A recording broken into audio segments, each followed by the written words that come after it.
अरे बहू रानी तो सारा सारा दिन कमरे में बंद रहती है, कोई काम भी नहीं। मैं तो बोर हो जाती हूँ, क्या करूँ। तभी मीना की सहेली रीना उससे मिलने आती है। अरे मेरे घर का भी यही हाल है, बेटा ऑफिस और बहू कमरे में बंद, समय काटे नहीं कटता।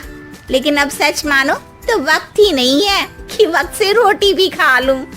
अरे बहन, मुझे भी बता दे कौन सा जादू चलाया है, मैं भी अब जिंदगी के बचे कुचे दिन आराम से काट लूं।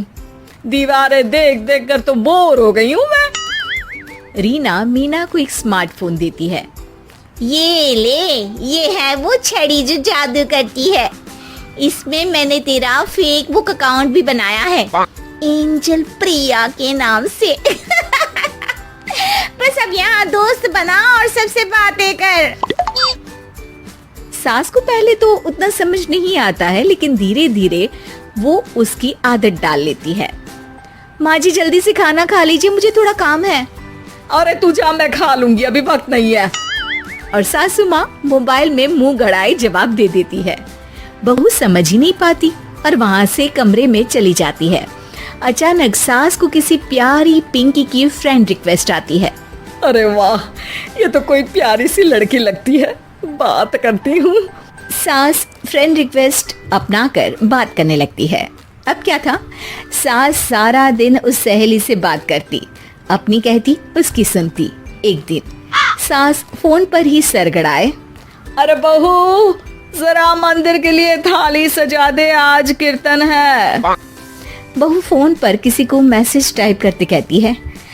माँ जी क्या है, अब मुझे क्या पता कि आपको कौन कौन से भगवान की पूजा करनी होती है। तभी सास के पास कोई मैसेज आता है। अच्छा अच्छा ठीक है, रहने दे, मैं ही कर लूंगी। अब मैंने मना थोड़ी ना किया है, कर देती हूँ मैं। अब मैंने भी बोला ना कि थोड़ी देर में बात करती हूँ, तो मैं ही कर लेती हूँ, तू जा अपने कमरे में। बहू वहां से चली जाती है। सास मंदिर पहुंचती है और मंदिर की सीढ़ियों पर बैठकर सास फोन पर लिखती है। अरे मेरी बहू सारा दिन अपने कमरे में बैठी रहती है। वहां से रिप्लाई आता है। मैं आपकी बहू को तो जानती नहीं हूँ, लेकिन हाँ एक बात है, हो सकता है आपने उसे ताने दिए होंगे या फिर उसका दिल दुखाया होगा। ऐसा करने पर बहुओं का मन ससुराल से हट जाता है। याद रखिए, बहू और बेटी में फर्क होता है। सास घर जाती है और बहू से बड़े ही प्यार से बात करती है, उसके लिए खाना बनाती है, उसे गिफ्ट में साड़ी भी देती है। जिसके बाद अगले दिन, माँ जी चलिए, आज मैं भी आपके साथ मंदिर चलती हूँ, आते वक्त भोले भैया के गोलगप्पे खा कर आएंगे। अरे हाँ बहू, ये तो अच्छा है, चलो। सास मन में सोचती है कि उसकी फेक बुक वाली दोस्त कितनी अच्छी है। उसके समझाने से उसे उसकी बहू वापस मिल गई। वो बहू को अपनी दोस्त के बारे में बताने का सोचती है, लेकिन फिर चुप हो जाती है। बहू फोन पर टाइप करती है। मेरी सास मुझे नौकरानी समझती है, एक गिलास पानी तक खुद नहीं लेती। मन तो करता है कि बोल दूं, मैं बहू हूँ, कोई नौकरानी नहीं। वहाँ से रिप्लाई आता है। देखो, तुम्हारी सास को तो मैं भी नहीं जानती, लेकिन वो बुजुर्ग होंगी। पूरा जीवन उन्होंने घर गृहस्थी चूल्हा चौका में निकाल दिया। और फिर तुम ये भी मत भूलो कि जिस पति पर तुमको इतना गर्व है, उसे भी शिक्षा उन्होंने ही दी है। तो जिसने तुम्हें इतना दिया, क्या तुम उनकी थोड़ी सी सेवा नहीं कर सकती? बहू भी अगले दिन से सास का सारा काम करती, उनके पैर दबाती, उनका ख्याल रखती, उनके साथ घूमने जाती।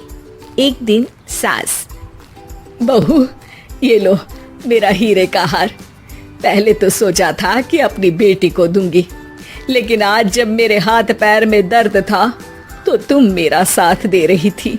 समय पर खाना पानी देकर तुमने ही मेरा बुढ़ापे में साथ दिया।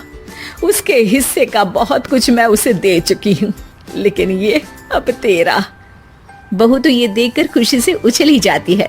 वो सास को गले लगाकर कहती है, माँ जी आज सच में बहुत अच्छी है। भला हो उस एंजल प्रिया का जिसने मुझे आपसे वापस मिलवा दिया, वरना मैं तो हमेशा आपको गलत ही समझती। मैं तो सोचती थी काश वो एंजल प्रिया मेरी सास होती। क्या नाम लिया बहू? एंजल प्रिया तेरी फेक बुक फ्रेंड है? हाँ माँ जी, वो बहुत अच्छी है। उन्होंने ही मुझे बताया कि सास की कीमत क्या होती है। अरे बहू, कहीं तू प्यारी पिंकी तो नहीं? जी माँ जी, मैं ही हूँ प्यारी पिंकी। क्यों? सास बहू को गले लगाकर कहती है। मैं भी यही सोचती थी कि काश प्यारी पिंकी मेरी बहू होती। शुक्रिया बहू। सासू माँ, शुक्रिया तो हम दोनों को फेसबुक और सोशल मीडिया का करना चाहिए, जिसने हम दोनों को एक दूसरे से दिल से मिला दिया। अब तक दोनों को समझ आ गया था कि जो खुशी वो बाहर ढूंढ रहे थे, सच में तो वो उनके घर में ही थी।